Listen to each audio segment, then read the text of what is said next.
not at all surprising. He wants to block the committee from finding out about his conduct on January 6th and in the days leading up to that date. All of those records are pertinent to our investigation. All of those records are pertinent to our being able to legislate to protect the country going forward.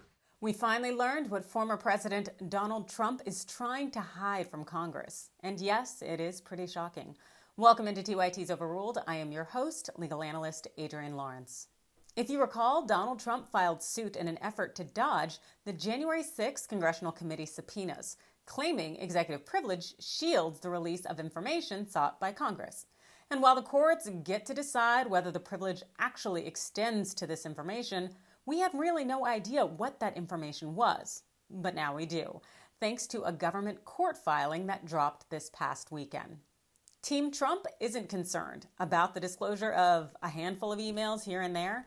Oh no, Donnie's pretty pissed about the release of several hundred pages of documents. According to the Times, this includes records from Mark Meadows, Stephen Miller, and former White House Deputy Counsel Patrick Philbin. The White House Daily Diary. Now that includes the president's movements, calls, and meetings. Phone logs, including calls between Trump and then Vice President Mike Pence concerning January 6th. I do wonder if Mother was on those calls. Proposed talking points for former White House Press Secretary Kayleigh McEnany. A handwritten note concerning January 6th. A draft text of Trump's pre-riot speech.